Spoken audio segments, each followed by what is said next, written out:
have our very first special guest. Today we have Minda Harts. So I'm going to read Minda's bio. It's really dynamic. So Minda is a California girl who grew up in Chicago and today calls New York home. She has a passion for helping women of color secure their seat at the table. She's also a lover of grits and rap lyrics. Minda is the founder of the Memo LLC, a career development company for women of color.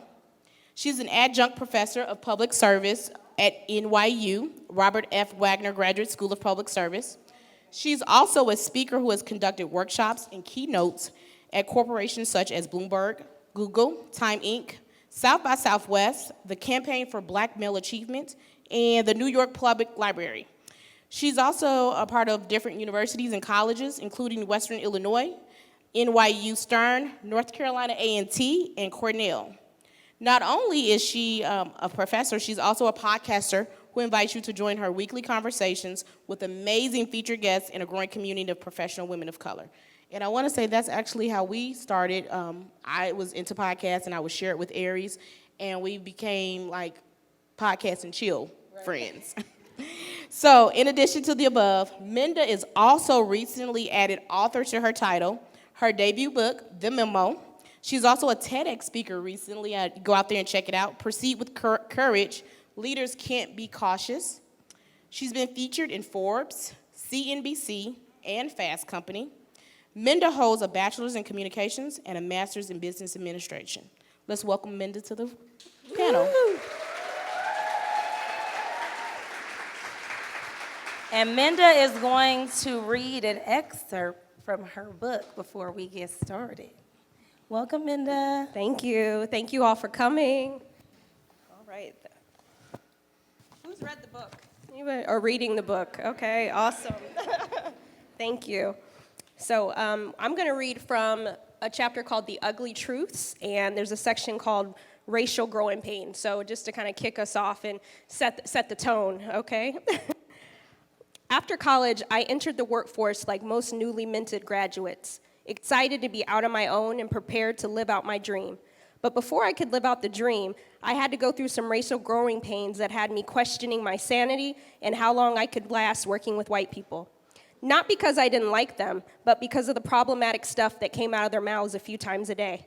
I vividly recalled 2 examples of this kind of nonsense as if it happened yesterday. First, I remember picking up my boss from the airport before a big client meeting.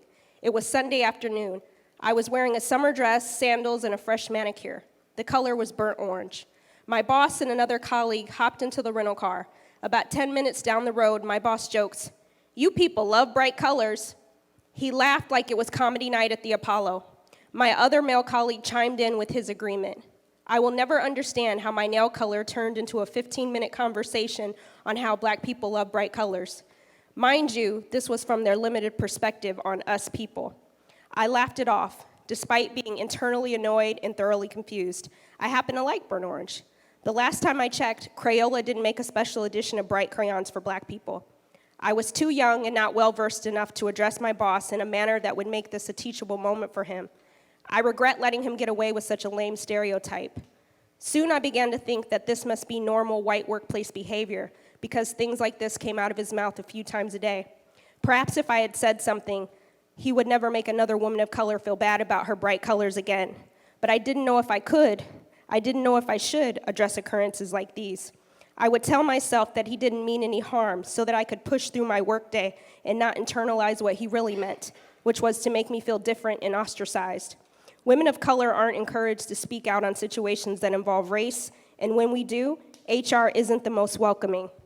We're going to skip a little bit for sake of time. There are things that you don't find out until you experience them. There were plenty of times I wanted to run out of the office and cry, but I had to suck it up and remain strong. And there was one moment in my career where I got tired of being the strong black woman, and I broke down in tears in my manager's office. I mean, where did the broken hearts go of women of color when we can't take it anymore? The Memo. Thank you. And here you are today in burnt orange. In honor of that great boss of mine. I love it. Lord, Lord, Lord, Lord. So I told Minda, so Valisa's sitting here. We conspired on Twitter to get Minda here, okay?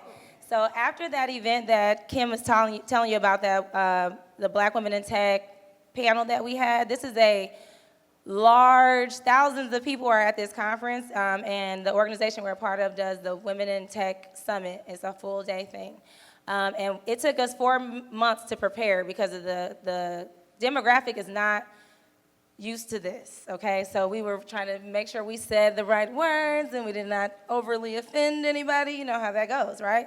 And so people were saying, we want another event, we want another event. Like, especially the women of color that were there were just like, thank you for being so bold, thank you for being so trailblazing. And I'm like, I mean, I knew that's something that we talked about doing, but I didn't realize how many women really were going through this. And I was just like, okay, we can do another event, but there was no Bold Black Girls podcast. We didn't have anything to create this. And when we created this podcast, I started seeing you post on LinkedIn, and then I just so happened to start getting on Twitter. And Belisa is one who was on another podcast that I have. She was one of my guests, and so I see her on there, and I'm like, we need to get her. She was like, where else should I go? The book was not out. The book came out in August 20th. And so this was way earlier this year, and I was just like, okay, she's talking about what we're talking about. Like, we need to bring her. I'm like, when are you coming to Dallas? And she was in Houston last night. Thank God she was able to make it out. Hallelujah. And just been so accommodating, just working with us, and so down for the cause. And that's what I'm like, this is what we need. Like this right here, and realizing that we're here for the hearts of women that look just like us, and women of color. We always have to share our platform with a lot of people, because it's like, if you start saying you're here for Black women specifically, just forget about it. They're gonna be like, why does it have to be all Black women? Why does it have to be about this? And it's a need for it. Like, we need specific things that are a little bit different than some others may need. So I'm really grateful that you were able to come here and be vulnerable in this book, because I probably cried about 3-4 times when I read it, because it really was my story too. It sounded like she just put names to other people, and I'm like, you live in New York, how you know my old boss from my job, you know? So I want to ask you, like, what exactly sparked you to say, okay, I'm going to actually write a book about this and go forth with that? Yeah, well, first I just want to say thank you for having me, because it was months ago when Aries was like, we got to get you here, and we were conspiring, and so I'm just so thankful, because I often say success is not a solo sport. It takes all of us to be able to get here and make it happen. So thank you for seeing me, and thank you for seeing me. So I'm appreciative of the platform. And so in 2015 is when I actually launched my company, The Memo, and I realized that there was a career development gap for women of color in the workplace. And so what about us? What about our broken hearts? What about the things that we're going through? And our voices have been silenced for so long in terms of what we can say. And so I'm like, you know what? We can't be inaudible anymore. Our voices have to be audible for people. And so I started the company solo, but then eventually my co-founder, Lauren, she joined on, and so we started trekking through. But even when we started the company, we were told there's no room, there's no space for a women of color platform to talk about the things that you want to talk about. We even were offered to be bought out twice if we changed to all women. And so we're like, no, we're not about that life. This is where we are. And so fast forward, we have The Memo, and then I thought there needs to be a book. Has anybody read Lean In by Sheryl Sandberg or heard of it? There needs to be a book talking about our experience so that we can shake our heads and be like, yeah, girl, me too. And so there's 5 big publishers, and when I wrote the proposal, long story short, they're like, you're not famous, there's not an audience for this, and so 4 of the publishers said no. 1 said yes, and that's how we got the memo.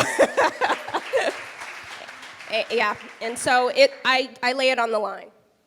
You definitely do, because she goes there, guys. You know, all the things that we're like, because we've been kind of conditioned to not say certain things because it offends other people. And I was reading it like, we writing books. Okay. We writing books. This not the kind that we gonna just we not glazing over this stuff. Like, she went there, she has a whole section like for my white readers. And I was like, oh, snap. So it's funny because I had a female boss who she said lean in on my desk at work and was just like, you need to read this. This is the one. I mean, this is 2014. And I'm like, okay. Like, they were all, like, having parties about this whole lean in situation. So I'm like, cool. This is a cool book. The thing I got out of lean in was about negotiation. You can negotiate the salary? Oh, I didn't even know. I'm like, I'm just ready to just accept whatever. I'm grateful to have a job, out here, So I definitely appreciate you doing that because it takes a lot of vulnerability, to be in that place. So thank you for that, for sure. So I wanted to make sure I really want to lay that foundation kind of about what happens with us at work. Like, what are some of the things, you read some excerpts, but like, some of the problematic behaviors that you saw that really kind of triggered this? Yeah, well, I think as Black and brown women, there's so many subtle things, right? And so the subtle things start to slowly chip away at our soul, essentially. And I think for so long we've been told to keep your head down and just work harder. And where has that gotten us? Not as far as we probably should. And so I'm saying, listen, let's address some of these inequities. Martin Luther King, he talks about, yes, maybe we're not in some housekeeping positions anymore, but we're still in the basement, and we have the credentials and all these different things. So I'm like, you know what? No, it's not okay for you to be dismissive and CC everybody in the job. No, it's not okay for you not to call me by my real name or mistake me just because I have kinky hair one day and straight hair. I'm the only Black one in the space, and you don't know who I am. Like all these subtle things, and we start to make compromises for ourselves. And they say, bring your authentic self to work. And at this point, I'm not sure who that is because I've been modifying and coddling to make you feel comfortable. And so I don't want that for the next generation. And I said, I can't sweep these things under the rug because I'm doing myself a disservice, but I'm also doing future generations of Black and brown women coming behind us.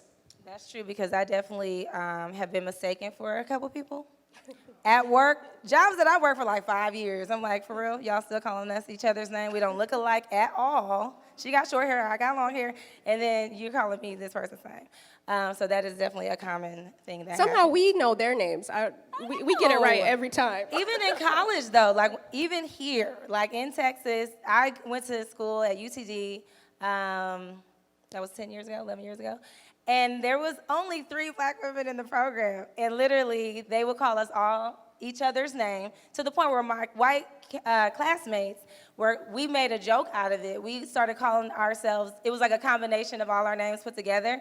So like they'll see us, they go, there go Arizika Parker. Like we just put all our names together kind of as a joke. But think about that, like we got to accommodate. I'm accommodating y'all instead of being like, excuse me, look at me, my name is Aries, get it straight, or whatever. You just kind of continue to make people feel comfortable. So we want to kind of put the ugly truth out there before we start getting to what we got to do different. But I did want to make sure we kind of set that out. So you can go there. Thank you. So, Minda, and just to add on to what Aries is saying, so we talked about conditioned. I think my generation, I can speak for my mother, she wasn't in corporate America, so she really couldn't give any advice. And so taking that chapter, building your squad, I didn't know what networking was until I moved to Dallas.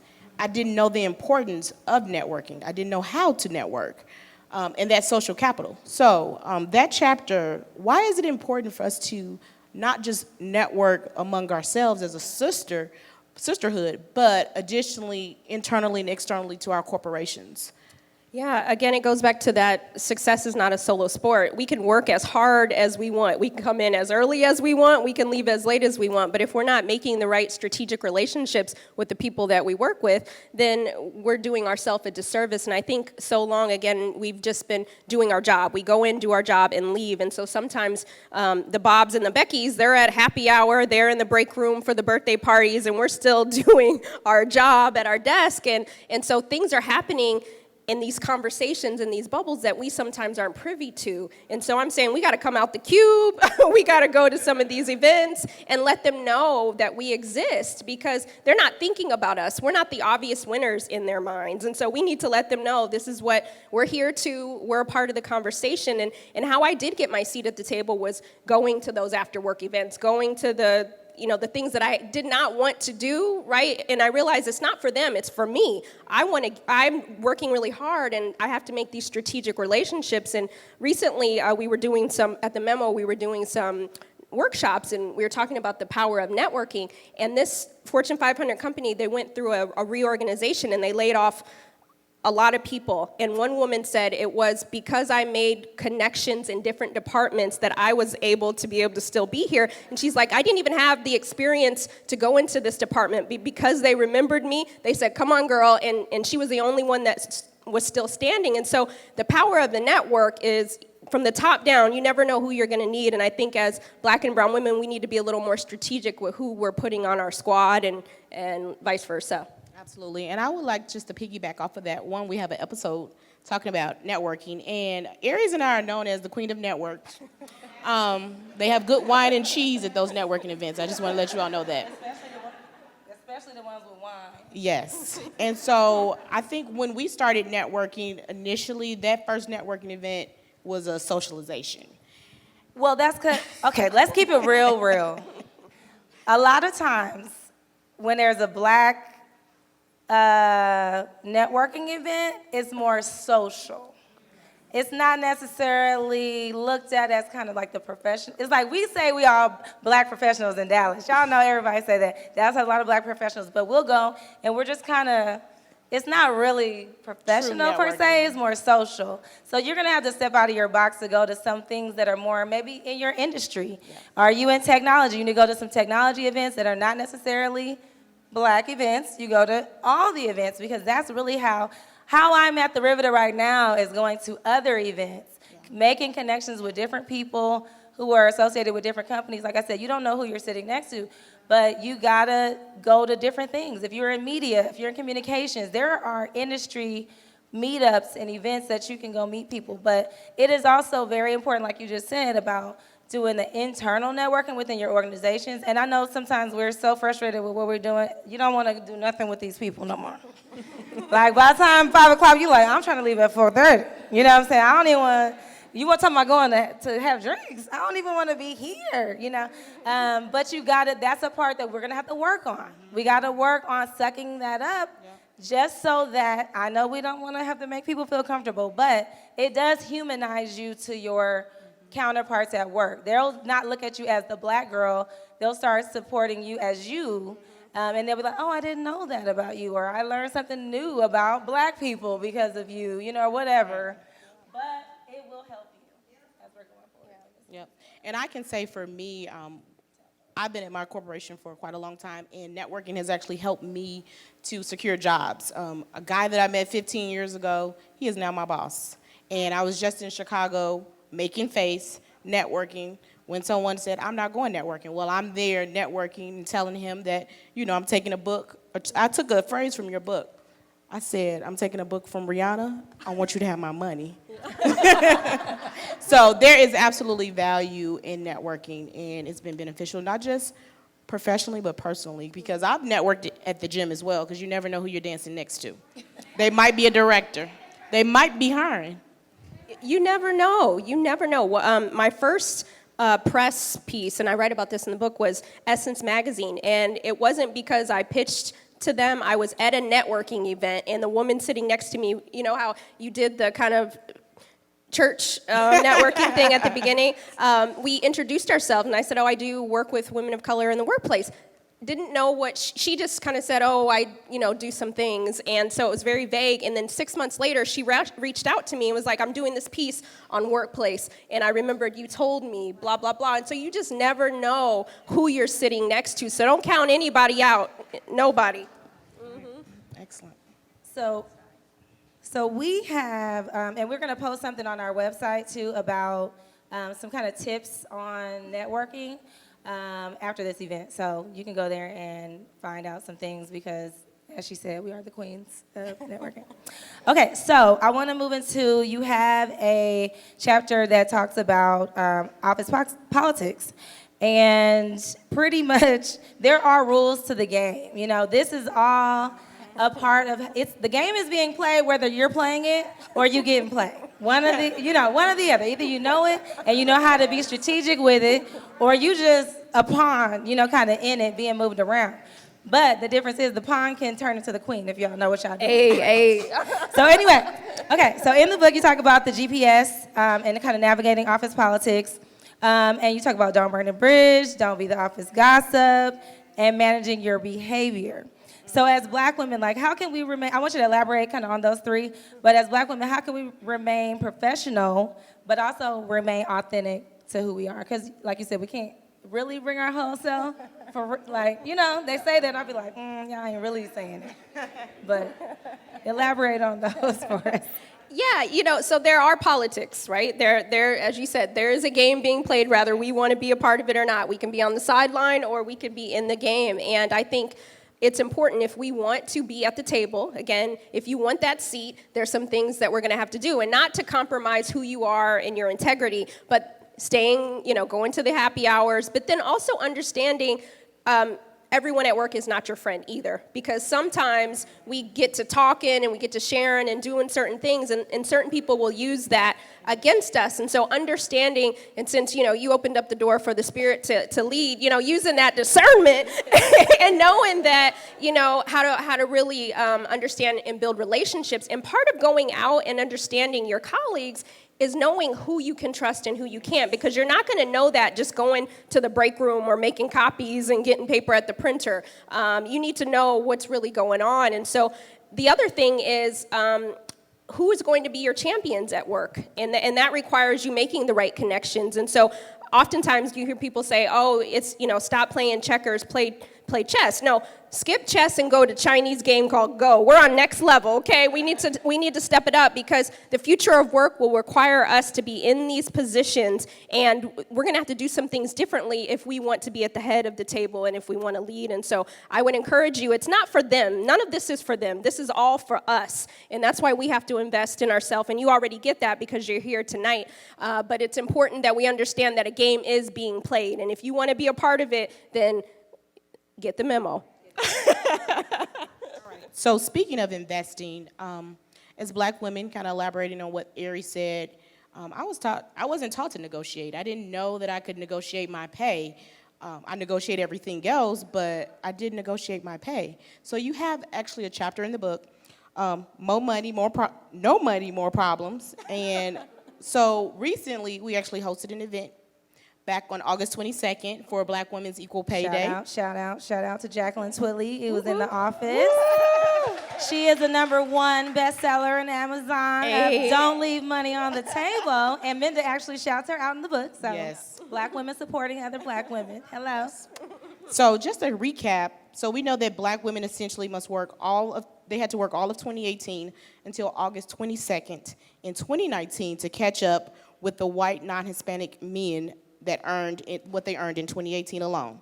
So regardless of their occupation, level of education, or years of experience, Black women are still paid less than men, yet we are the most educated. So we're taking out all these loans, we're going to get educated, we're going to get our master's degrees, and then we're coming out with all this student loan debt.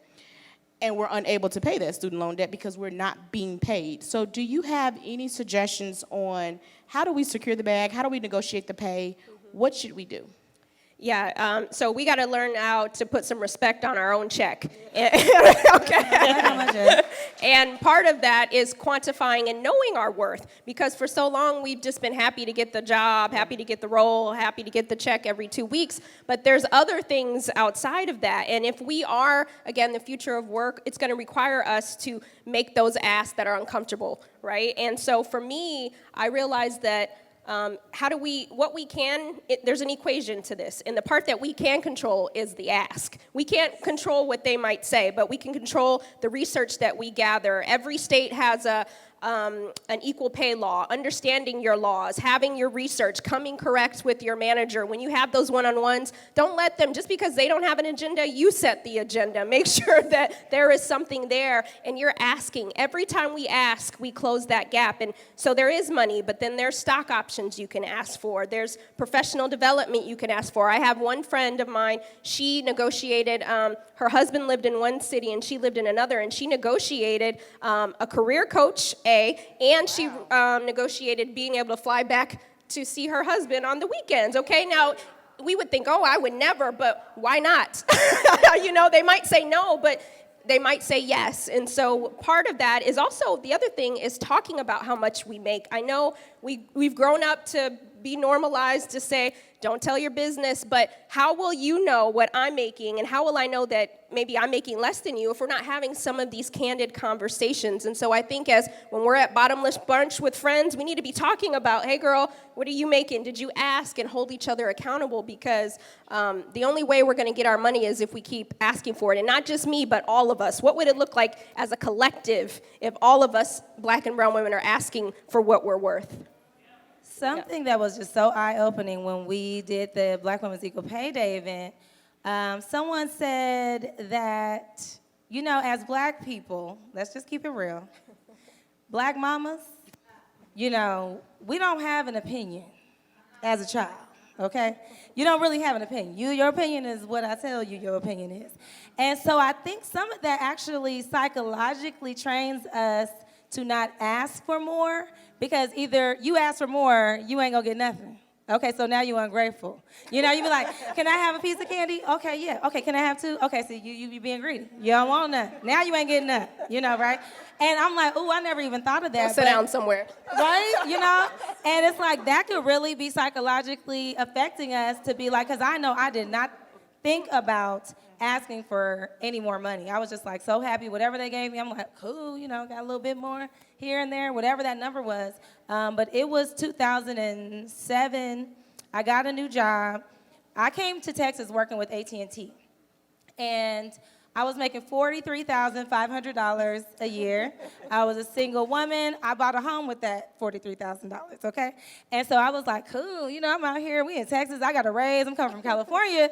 I'm like, this a raise, coming to Texas. And I left that company a year later to go to Cisco Systems.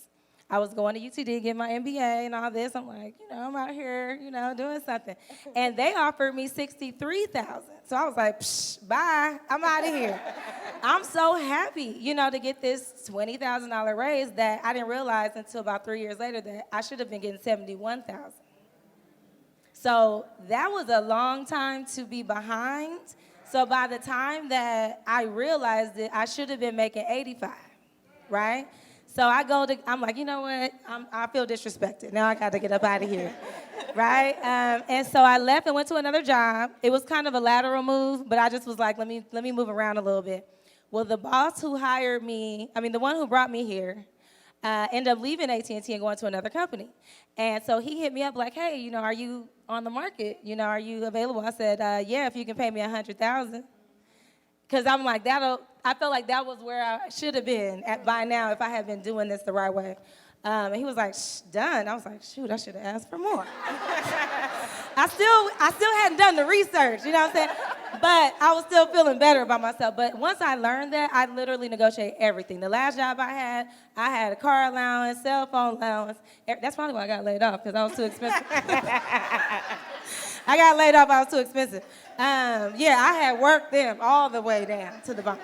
So it's key, and it really is a factor, because I have family members who are not college educated. I have people that I have to help take care of, people that I'm sending money to, people that I'm helping, because when you're one of the only ones like in your family kind of doing something, it's like you kind of do feel that responsibility, and as Black women, we're so used to nurturing everybody else and kind of handling that. Then I need my extra couple cents on that dollar. That 39 cents is going to help me. You know what I'm saying? So it's legacy building, and part of the wealth gap, closing the wealth gap, is making sure that we're making those asks. So again, it's not just, it's not for them, this is for us. And it goes back to, I think sometimes going back to that power, we forget that as young adults, I know for me, I used to negotiate even with my parents, the curfew was 11, can I be till 11:30? We used to do these things, and then when you get older, you just kind of get scared. And so lean into your courage and see what's on the other side. Let your curiosity to make more money be bigger than your fear. Right. And so I actually have to apologize to my daughter because she actually likes to negotiate, and I will tell her this is not a negotiation. So she wanted to negotiate coming into the house late, so I said it's going to be a $50 entry fee if you want to come after 12 o'clock. So I let her negotiate, and I tell her negotiate, but not with me. And I take her with me when I am at the dealership negotiating car repairs and refrigerators, and I said, come here, listen to me. I'm about to negotiate this cable bill. Listen here, but don't negotiate with me. So I was that black mama. I'm still that black mama. So just have a balance with your kids on what they can negotiate, because it is a mindset. And we were taught, just be grateful for whatever you have. So now I tell Tommy and him, no, that's not acceptable. I'm going to need more. So speaking of mindset, as black women, we have a lot of challenges. There are a lot of disparities and things that we're dealing with. We're just out there talking about the ugly truth and all these things that kind of come our way. We get called the angry black woman. Every time, it's so funny because, people will come real disrespectful to us. And if we check them the way that we really want to, then they'd be like, oh, angry black woman. First thing that come out your mouth. No. Let's keep that same energy that you had when you was talking smack. But we do have to have some emotional intelligence and do all these different things to kind of keep our mental together, because you got to keep a straight face and you don't want to, fall into this trope that people always kind of put on us, right? So we got one of our, where is Alicia? Raise your hand. Woodall. There she is. She's gonna be one of our next guests. she's our next special guest. She is a licensed therapist. And so we need to talk about our mental health and kind of what are some ways that we can really manage, what are some ways that you manage your mental health? You really getting it now. Because I read the comments on some of her stuff. The internet is, they off the chain, okay? So it's real, this racism is alive and well, just so y'all know. Just go read one of her articles and just go in the comments. It's disrespectful. So we got to deal with a lot of that stuff. You got to keep your head up, keeping yourself going and fighting this fight every day.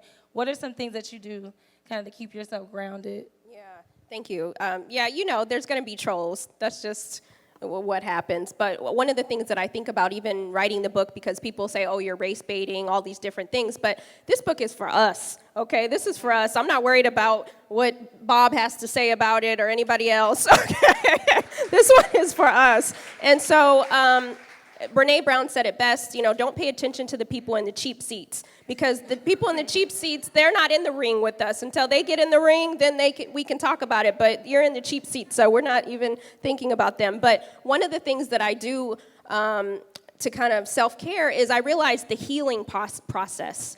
And we've been through so much in the workplace as black and brown women that we have not given ourselves that time to heal.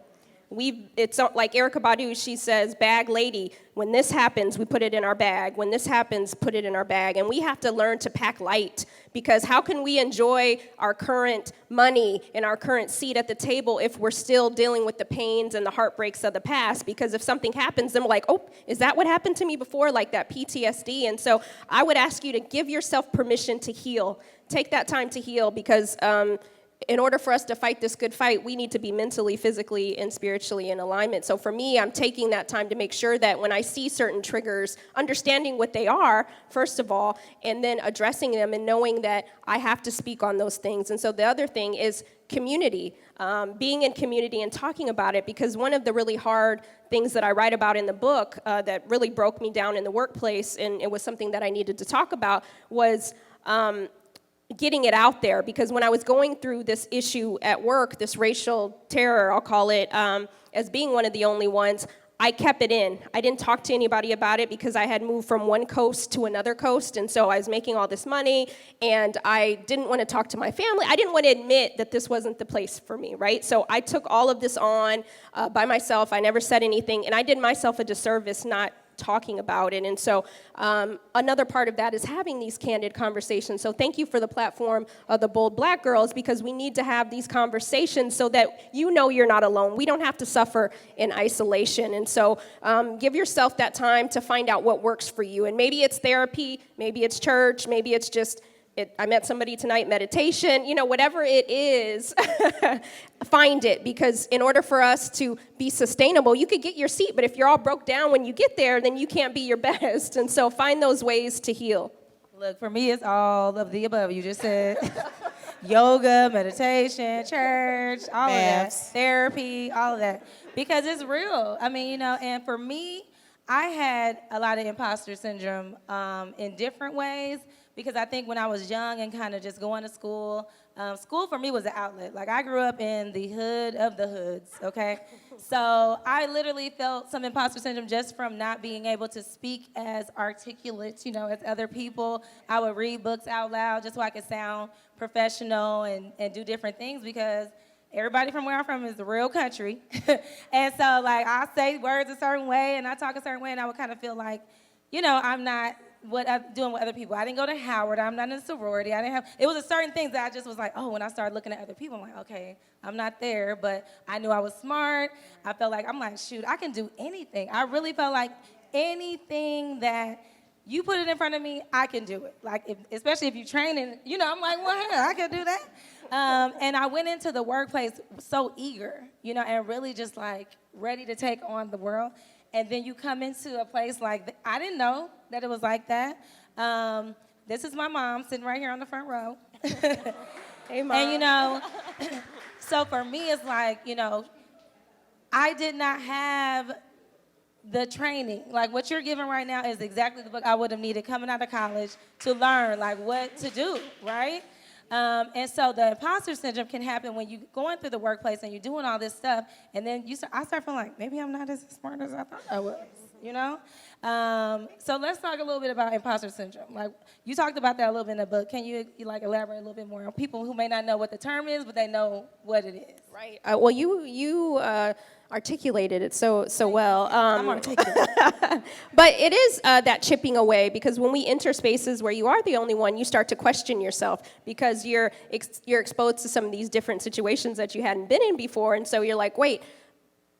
I remember I had one boss who told me that he was like, you're so incompetent, but yet every time he needed something done or needed a project, he had called me. Every team he assembled, I was the first one that he called. And so, that hurts. I was 23 or 24 years old, and you're telling me this, and I'm so eager, and I'd always been a star performer. And even to this day, 100 years later, I still remember how that felt that day. And so those little things start to make you question when you do come eager and ready to work hard and get your money, and then people start to chip away at your self-esteem. And I talk about this in the book, this enemy state of mind versus empire state of mind, because after you start internalizing that in these work environments, you start to feel like maybe you don't belong. Maybe I shouldn't be here. Maybe. And I'm saying, no, we need to shift that, how we see ourselves, redefine success by our own terms, not based off of the narrative that has been placed on us, because that's their narrative, not ours. And so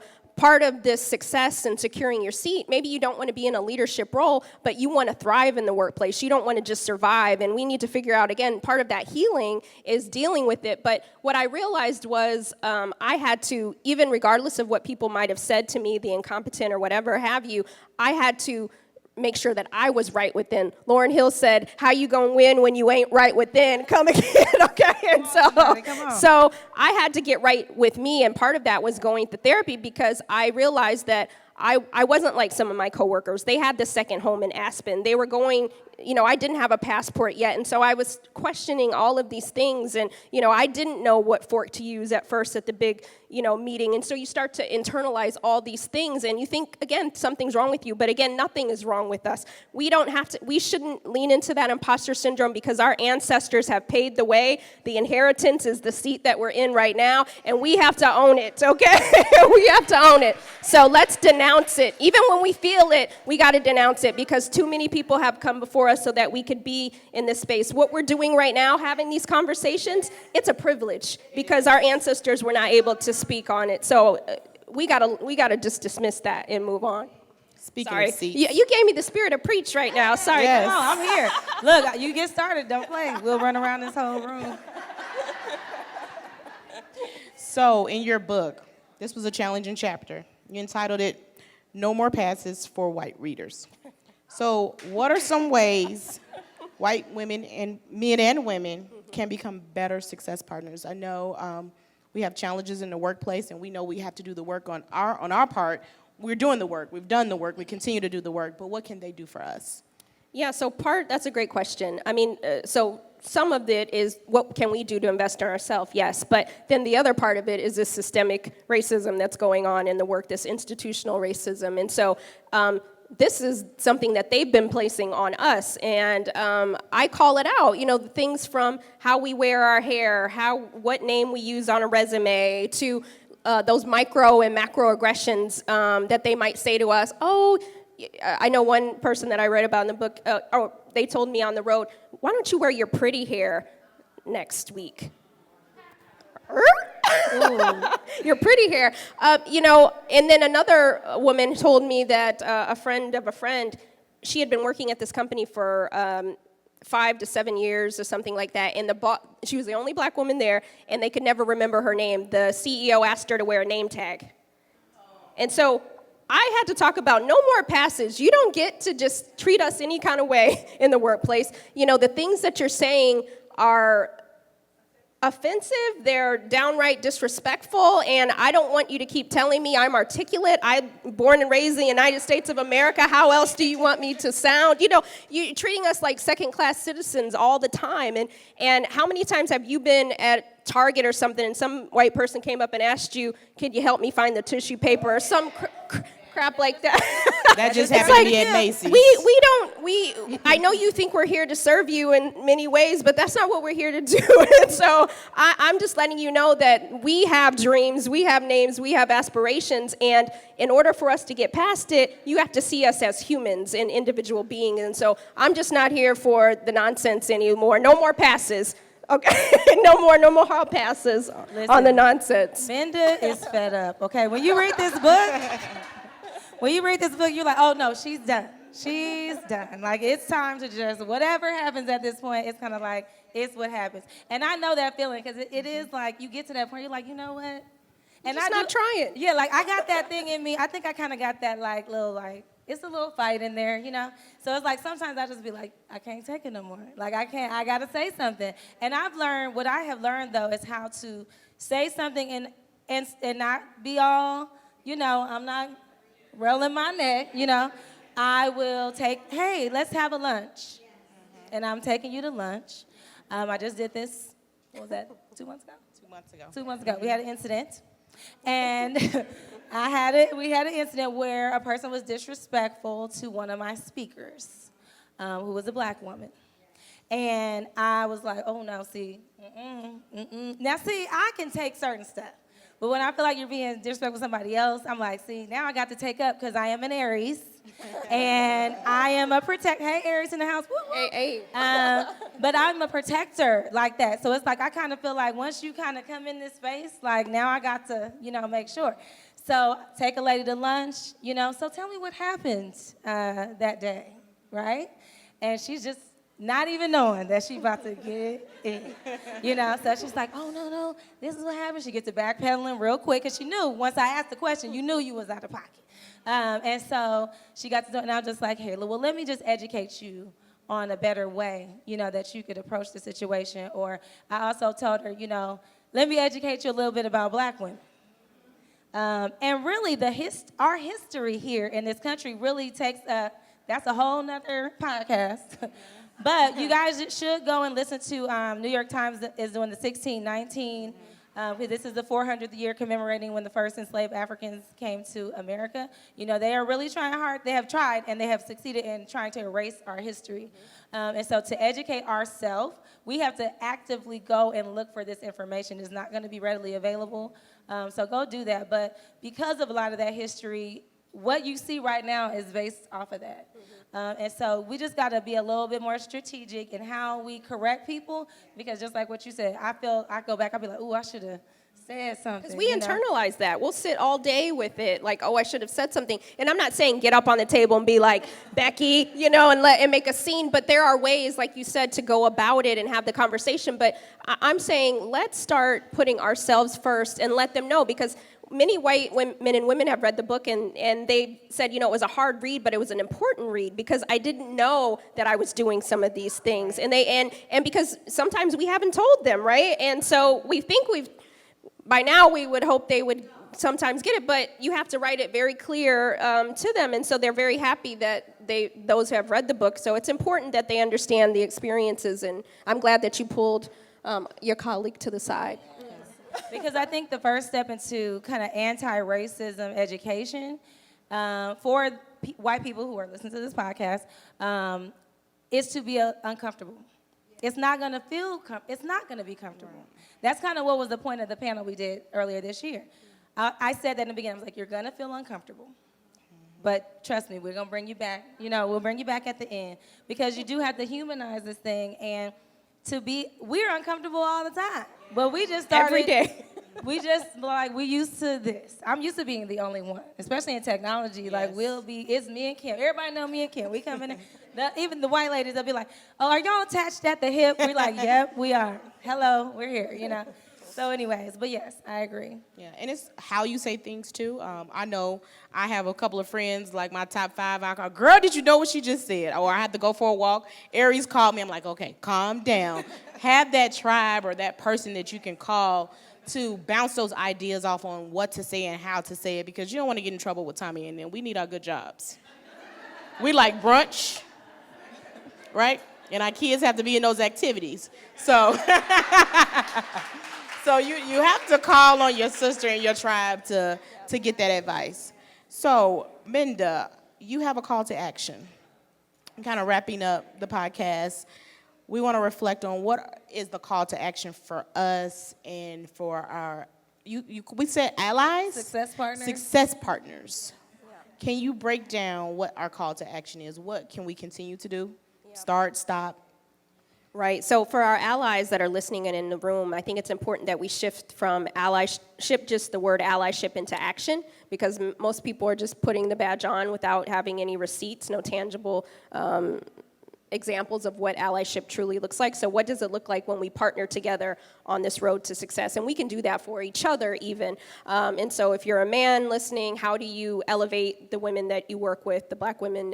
If you are a non-person of color, how do you use your influence in a real way to move forward? And so thinking about how do we move allyship into action, into success, so that we have something tangible to look to. But then the other thing is, too, I just want to, Audre Lorde said it best, I am deliberate and afraid of nothing. And I just want you to be deliberate about everything you do. Put yourself first. You are so talented. We've come so far. And I don't want you to lean out due to the inequalities that have been happening in the workplace. And so if you want to create your own table, do it. If you want to sit at someone else's, you have options. If you get nothing else out of today, we have options. Sometimes we feel like we don't have anything, but we have options. It may not be the table you're at right now, maybe your expiration date, adhere to those expiration dates. Maybe it's the table across the street, but start to think very clearly about what you want out of your career and put those steps into motion.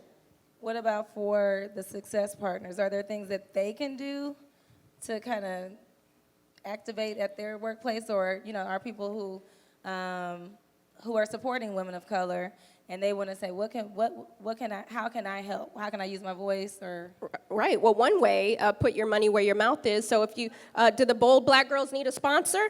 Sponsor the podcast. Amen, okay.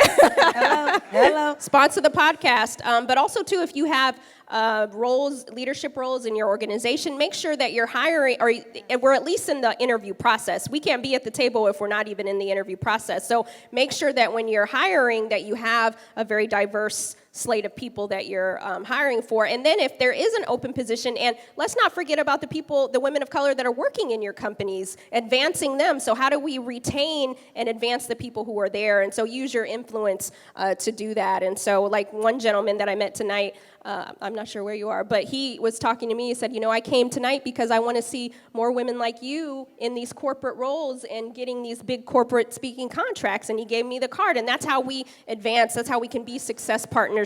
Again, success is not a solo sport. There's enough sauce for all of us. Okay. Amen. Okay, so I guess we're going to wrap it up. Yeah, so you are a lover of rap lyrics. I love music. I have meditation playlists, a playlist for everything, pretty much. Wait, hold on. I literally don't look for music anymore. I just go on. I get her playlist. She has about 35 playlists on Apple Music, so follow her if you can. I can take you to church or to the club, either way. She'll take you to the hot girl summer and the gospel Sunday. So I loved in the book how you incorporated all those songs. I use them when I speak in terms to my boss sometimes. So what is your favorite song right now that you're listening to? So actually, I'm a big Beyonce fan, so I'm always listening to Beyonce all the time. And so I actually was digging in the crates before I came over here, and I had my earbuds in Destiny's Child. You remember "So Good"? Yes. So that whole thing is a vibe, right? You know, many of the publishers said that this book wouldn't do anything. It couldn't do anything. There's no audience for it. It did become a bestseller, and so you know what? I'm doing so good, so good, so good. Thank you. All right, and then the last question that I have for you. So you have roots in both Chicago and Cali. I'm from Chicago. Aria's from Cali. What's that? We have spaghetti at our barbecue. Oh, we don't as have a spaghetti side? at our barbecue. No. No? Okay. So she likes grits, and so we want to know, how do you eat your grits? Salt, baby, salt and butter. Yeah, that's what I'm talking about. No other way. Is there another way? No. Sugar and butter. The other way is Sugar and the butter. other way is called oatmeal or cream of wheat. Okay? You got to get the salt and the butter, and then you get your eggs and your meat. Yes. And And you you mix mix it it up up. together. Yes. And you might put a little cheese on it. You know what I mean? Yes. All right. Okay, so we're going to wrap it up, because, see, this is what happened. Me and Kim, we get to talking, and we just be going on and on and on. So I'm going to go ahead and just give my thank yous. I have a couple things that I actually have a gift for you back there. I'm going to go get it. I got a gift for Kim, too. She didn't know. But first, I want to thank God, because, honestly, the reason this started is I got laid off from a job. And I thank God for that layoff, because I literally would not be pursuing a lot of the goals that I'm pursuing right now if I was working at a job all comfortable and just suffering through the toxic work environment that I was in. So I'm really grateful for this, because literally I've been, September? 9 months without a corporate paycheck. So somebody say thank God for being a provider. Yes. He is faithful. He is faithful. I want to thank the Riveter, Rachel, Dorothy, Jordan. They have really been supporters and overly, it was like the perfect marriage basically with us, because they just were like, oh no, whatever you want to talk about, we're down. That's not normal, So I'll be like, I wonder if I'm gonna scare them. I'll say some stuff. Nope, they're not scared. So thank you. Thank you to the videographer, Daryl. Listen, guys, I met Daryl networking, okay? I have another life that is a little more corporate, so I can. And he was videoing for one of my other speakers for a different event, and he's just been hooking it up for us. He's really done a good job. Who else am I thanking? Bree Crow, I think she's gone, but I don't know. But she did these headshots. Bree, the headshots y'all find of me on LinkedIn, those were done right here in this hallway on impromptu. Bree did those for me, so whoever got them done, they're going to look amazing when you get finished. Let me see. Thank you to Kim. She's basically been a godsend. I'm serious. I was like, I don't want to say too much, because I get emotional. She's the thug in a situation. I'm not. Which is crazy, because usually people think I'm the thug, but I'm not. But really, it's been They call me killer. Because I kills it personally and professionally. Hey. And I'm agile. But I got those Meg Thee Stallion knees. she's really been like a sister. She is a sister to me. She has been more than supportive, overly just everything. She take care of my mama. You hear her talking like she at church. She's like, yeah, oh, yeah. This her mama too. So I'll be like, call your mama, girl. And I have to say the same thing about Aries. I really have to thank her. She's the activator. Believe it or not, I didn't want to go live. She's like, let's go live. I'm like, no, I don't want my business out there like that. And so she really activated it. I'm a single. I'm an only child, so I don't have sisters. And so when I moved here, I didn't have that in Aries, along with my other friends that have come and supported me. They're like sisters, and I can really count on them. So she checks my daughter. I can call her like, girl, you need to talk to her, because she about to get put out. And so she will know, and she's just been very supportive. So same sentiments. Yay, thank you. And of course, Minda she all over the country right now. It's so funny because people was lightweight sleeping. Yeah. Okay, and they're gonna not be sleeping after this event because she's been traveling the country, pushing this book all over the place. So please support her. If you do not have a book, go get one. We have some back in the back. Get it for a friend. Get one for a friend, some coworkers who don't know what's available to them. Any groups, book club y'all in, get a book for that. Also, get a T-shirt because that helps support the other women-owned business that's in here. We got some businesses back there. We got Angie Knows Loan. She's been killing it. So if you want to buy a house, you go ahead and hit her up. And then Ivy League Finances, if your finances aren't in order quite yet, you go holler at her. She'll hook you up with a budget and all that because honestly, having a budget, I did Financial Peace University. And she is certified in Financial Peace, consultant certified. And so that is actually how I'm able to do this right now. Those tools and tips for how to handle your finances is exactly why I've been able to sustain my life with a very low margin, other than being, from the hood and being poor. You know how to, do things for a little bit. You got to negotiate. And talk to some of these women in here. Talk to Tony. Talk to Jacqueline. Jacqueline is going around. Actually, if you are going up for a job and you want to learn you're like, I don't know how to do this negotiation thing. It's my first time. She will literally walk you step by step. Like, okay, so this is what you're going to do. You're going to say this. You're going to do that. Like, she will teach you exactly what to say. So there's a lot of resources in here right now. We got therapists in here, all kind of stuff. So I want to make sure that this is an environment for us to support each other and help each other. What else? Let me see. I wrote something else down. We can thank our family and our friends for Yes. coming. We Family live and very friends. far, so I know that traffic is bad on Yes. Fridays. So thank you to our family and friends that came out to support us and that continue to listen to the podcast.